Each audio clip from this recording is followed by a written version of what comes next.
Hey everyone, this is Mario again, coming at you with another entry in Monster Fest 2012.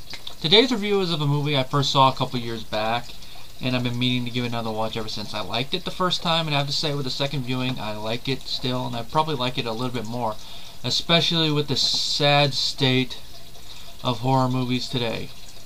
The movie I am talking about is the second sequel to the horror classic The Exorcist. And unlike the second film, Exorcist II, the Heretic, which I am gonna review one day, but that day is not today. Anyway, unlike that film, this one actually has some input from the original writer, William Peter Blatty, and not only did he write the book that this movie is based off of, he actually directed too, and he wrote the screenplay. So he was fully involved in it. The movie I'm talking about is, of course, The Exorcist III, aka Legion. Now, the movie stars George C. Scott, Ed Flanders, Jason Miller, Scott Wilson, and Brad Dourif. And unlike the first film, it was distributed by Morgan Creek, and it currently is it was made by them, excuse me. It was distributed by Fox, but now Warner Brothers has the distribution rights, which would make sense.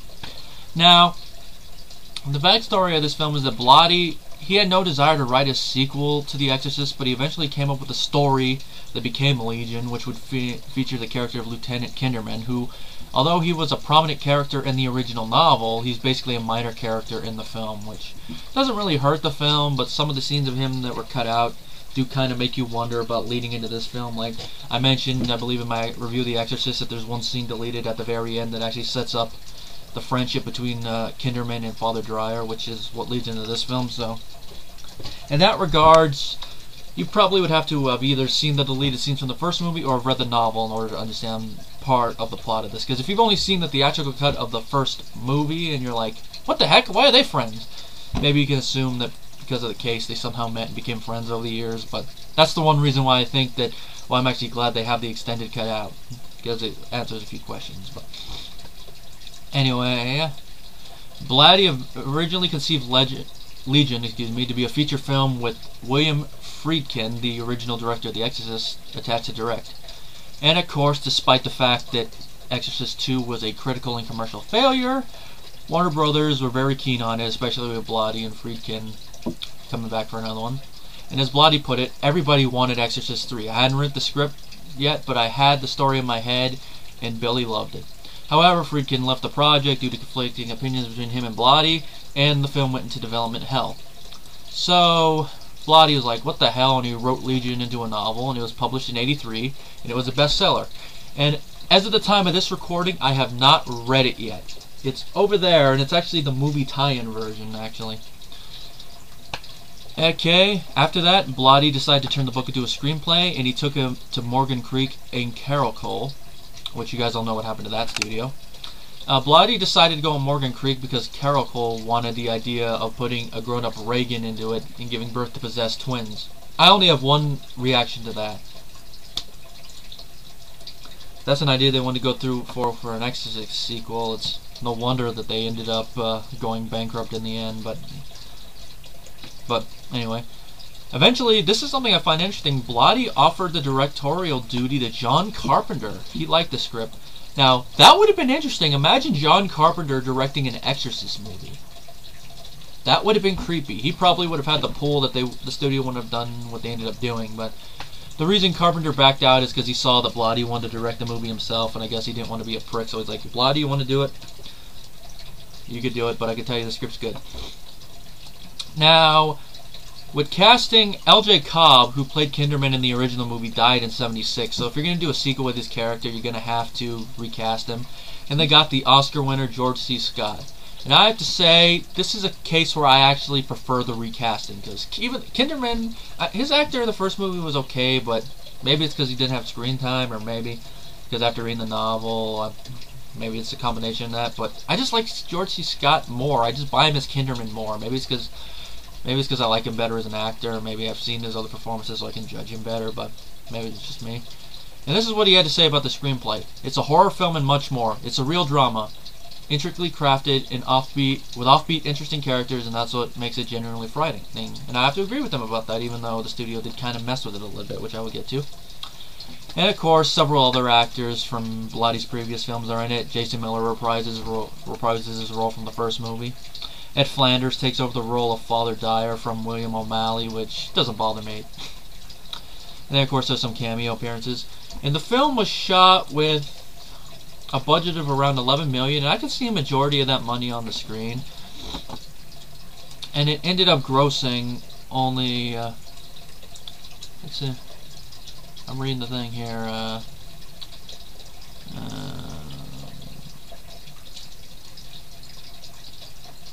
according to this, it made about $39 million, but I'm sure, which makes it at least a minor success, but I think they wanted to make much more. And of course, one of the conditions of Blatty filming it is that he wanted it to be shot on location in Georgetown, which I'd say is a good idea. The first film was shot on location, the second film should be, and it enhances the atmosphere of the movie.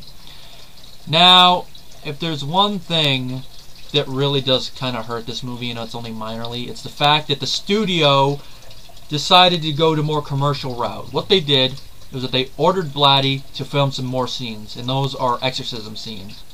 Because it's a sequel to The Exorcist, but it doesn't involve an exorcism. And the original title was Legion, and they were going to change it to Exorcist Legion, and they're like, there's no exorcism in it, we got to add one. So, of course, they add the character of Father Mourning and some of the exorcism stuff, which, that does kind of hurt the movie a little bit. It's interesting to see, but overall, it just doesn't make that much sense. Oh, I guess, but someone could say, oh, you're saying something about exorcisms doesn't make sense, you don't have a problem with that in the original. I know, it's just the majority of the movie is not building up to an exorcism like the first movie was, and then the exorcism just comes out of nowhere. I know I don't mind stuff out of left field, but usually but this is one of the cases where I'm like, what? Why are you doing that? You could tell definitely the studio interfered, and they did it just to make more money. Which, if you're going to change something of the director's vision just to make more money, then you should have just hired someone else to direct in the first place. And the sucker punch is that not only are you fucking over the director, you're fucking over the original writer, man! Think of it, he wrote the book, he wrote the screenplay, and he's directing it. That's three things. That's three things that the studio should have looked at before deciding, we gotta reshoot it. This guy is all three, and we're giving him the finger with this. And this isn't Fox, this is Morgan Creek, man! Guys that released Ace Ventura. Then again, it was distributed by Fox, so. Anyway, most of that footage apparently is lost. Morgan Creek hasn't been able to find it. But this is something interesting. Apparently last year a fan edit surfaced on the internet where it cuts out all the exorcism stuff, which I'd actually like to watch that edit. And apparently sometime this year Brad Dourif actually presented a screening of it at a convention in North Carolina called Mad Monster Party. And he introduced the film and did a Q&A session afterwards, which that was pretty cool of him. I'll have to applaud Brad Dourif for that. Now, I'm 8 minutes in and I haven't gotten to the plot. The plot is that it's, I don't know, about 15 years after the original film, give or take. And something like that, I don't remember the specific year. And a murder happens where a kid is basically crucified and his head is removed. And Lieutenant Kinderman is one of the cops assigned to the crime scene. Afterwards, he goes and takes his friend Father Dyer out to see their favorite movie, It's a Wonderful Life. And Kinderman tells him the gruesome details of the murder. Not long afterwards, a priest is found murdered in a church, which we actually see before the murder, which is interesting. And then not long afterwards, Dyer goes into the hospital and something happens to him. I'm not going to spoil, but it's bad. And one thing I will mention off the top right now is that you actually do believe that Dyer and Kinderman are friends. They actually do have, the actors have good chemistry together and they're back and forth. You really do believe that they're best buddies and stuff, and I do actually like that, like in the original film, Dyer is not portrayed like a stereotypical priest, you know. Whenever you think of a priest, it's like, oh, they don't really act like they're human. That's the one thing I like about the Exorcist films, at least the first one and the third one, is that they portray the priests as having flaws. Because just because they're a holy man does not mean they're going to be perfect. They're going to be flawed like everyone else. They're just going to try to overcome their flaws. That's also why I like the priest character in Phantasm 2, because you could tell he has some flaws too. Anyway, at each of the murder scenes, the fingerprints don't match, but the MO is all the same. It's the same as a killer that was killed the night that the exorcism happened. and known as the Gemini. And the MO is the same. The only people that know the specifics of the MO were the killer himself and the police that were investigating the crime, because they gave a false version of the MO to the press in order to weed out any false confessions, which I have to say is a pretty smart idea. And around this time, Kinderman visits a psychiatric ward, and he just finds out about this man in cell 11 that apparently for the last 15 years has been kind of catatonic, and then now all of a sudden he's going crazy and something. Where have I heard this before in something involving John Carpenter? I know I'm just making that connection, but I just thought of him, like, 15 years, catatonic. I didn't know Michael Myers was possessed. And again, some people consider you might have to be possessed to watch the last few movies, but it's just some people. But anyway, and we find out that the catatonic person is Father Damien Karras, which makes you wonder, didn't he commit suicide at the end of the last movie? I mean, the first movie? Yes, it's true, but it's something interesting, and it involves the Gemini killer, who is played by Brad Dourif. Now, one thing that might confuse some people is that during the scenes where Kinderman is talking to Karras/Gemini, the person he's talking to will switch between Jason Miller and Brad Dourif, which I think is interesting, because Jason Miller is supposed to be the body, while Brad Dourif is supposed to be the spirit. And I do like at the times when they switch back and forth. It might be confusing at times, but I think it's kind of an interesting way to go.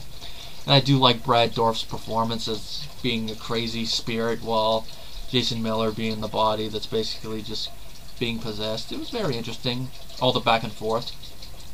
And of course the ending kind of has an exorcism thing, like I mentioned before. I'm not going to mention the ending, but it doesn't have a downbeat ending, I will say. It's happy like the first one. And of course, like the first one, you can guess someone has to die, but I'm not going to say who. Now, let's see, I've already mentioned the thing. The acting, pretty good. I'm actually surprised that it didn't get any award nominations for acting. I don't mean like Oscars, it would have been nice, but it could have gotten like Golden Globe nominations or something else, because the acting is very good in here.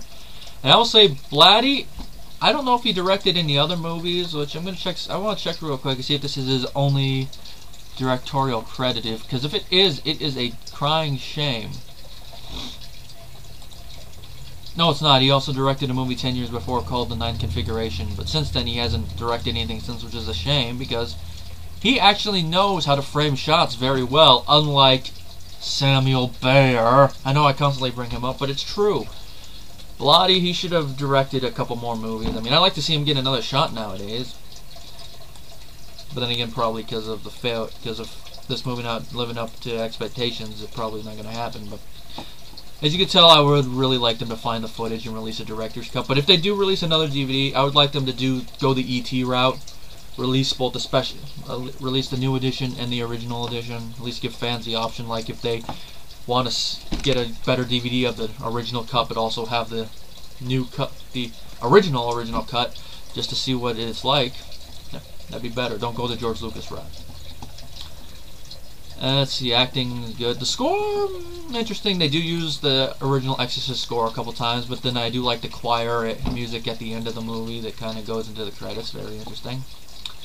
The lighting and stuff is very well done. I have to say that the cinematography on that is great. Now, at times I will say this movie I could probably watch more than the original, because the original kind of has to be a movie I have to be in the mood to watch, even though I like it a lot. It's just one of those movies you can't just, if you have a bad day, go in and say, I'm going to watch The Exorcist.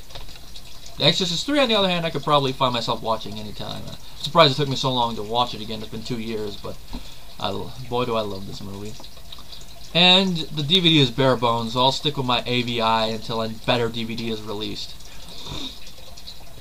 Unless, of course, that set that has all the films has some features on it, then I might get that. Anyway, my rating for Exorcist III... well, it's not a perfect film because of the studio screwing with it. It is a very entertaining film. I'm happy to say it does have at least some part of a fan base. It has a 6.0 on IMDb. And more or less the ratings for the critics and the audience on Rotten Tomatoes are around that. It's 59 for the critics and about 54 for the audience. So at least it has some fans, but the critics were mixed when it first came out, and they're still kind of mixed. So I can see why. It's because of the studio interference. That's the one reason I wish critics would actually do their research before they actually type a review for a film, but sometimes it doesn't come out until years afterwards. So that's why if it's a review in retrospect, they should actually give that some leeway and stuff. But anyway, like I said, 4.5 out of 5. If you're a fan of the original film, I say give it a watch. If you're a fan of horror films in general, I say give it a watch. And if you are a fan of George C. Scott, give it a watch. And then afterwards, you get a line, I get a pull, matey. Everybody!